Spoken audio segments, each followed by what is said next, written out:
17 তারিখ সোমবার কাঞ্চনজঙ্ঘা দুর্ঘটনা, সেই দুর্ঘটনায় এবার দোষী বদল রেলের। 1 ঘন্টায় দোষী সাব্যস্ত মালগাড়ির চালক সহ চালককে। সোমবারই এই খবর আমরা নিউজ 18 বাংলা দেখাই। 4 দিন পর কে দোষী তা নিয়ে ধোঁয়াশা। সব পক্ষই দোষী বলে দাবি ডিআরএম কাটিহারের। প্রকৃত দোষী খুঁজতে রেলের তদন্ত কমিটি গঠন করা হয়েছে। तो अभी बात चल रहा है कि ड्राइवर का गलती से ऐसा हो गया। केवल ये सच नहीं है भाई, सारा मैटर पे इन्वेस्टिगेशन किया जा रहा है। जितने भी नोवेल इन्वॉल्व थे, गुड्स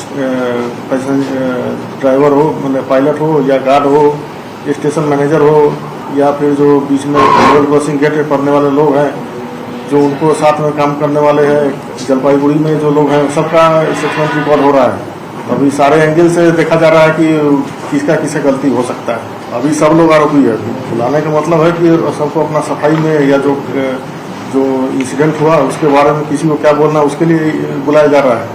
और बुला लेने से या पहले से किसी को दोषी बना देने से कोई दोषी नहीं हो जाएगा।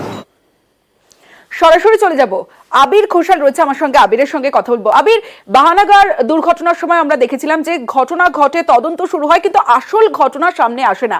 এক্ষেত্রে কি দোষী কি সেটা সামনে আসবে, প্রমাণিত হবে?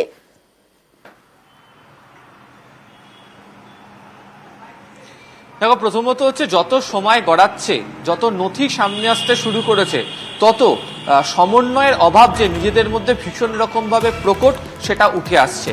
এবং এমন একজন তদন্ত করছেন সিসিআরএস, যে তদন্তের ক্ষেত্রে কোনো ফাঁক ফোকর সাধারণত রেল দুর্ঘটনার ক্ষেত্রে থাকে না বা রাখা হয় না। তার কারণ তিনি কেন্দ্রীয় অসামরিক বিমান পরিবহন মন্ত্রকের তরফ থেকে নিয়োজিত একজন আধিকারিক, তিনি এই গোটা ঘটনা তদন্ত করছেন। এটা ঠিক যে প্রথম 1 ঘন্টার মধ্যেই দোষী সাব্যস্ত করে দেওয়া হয়েছিল পণ্যবাহী ট্রেনের চালক এবং সহকারী চালককে, এবং তারা সিগন্যাল ওভারশুট করেছিলেন, এই তত্ত্বকে বারবার ধরে সামনে রাখার চেষ্টা করেছিল।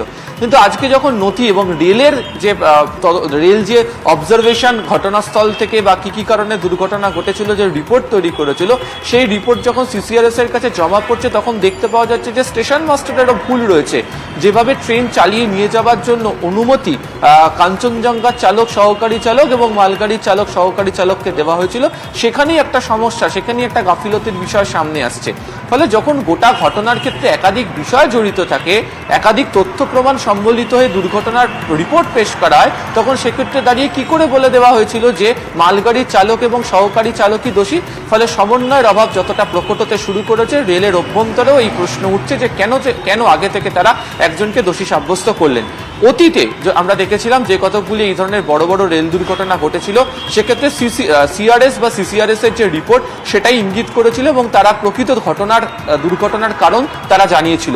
এবং এক্ষেত্রে দাঁড়িয়েও যেহেতু ঘটনার তদন্ত করছে সিসিআরএস, ফলে এখান থেকে উঠে আসবে আসল দোষী কে। ফলে রেল এক পক্ষকে বা একজনকে দোষী সাব্যস্ত প্রথম দিকে যেটি করেছিল, সেটা যে তাদের ভুল ছিল, কার্যত রেলের তরফ থেকে অন্তত ডিআরএম এর কথার মধ্যে দিয়ে সেটা আজকে উঠে এসছে। তমশ্রী, বেশ আবির।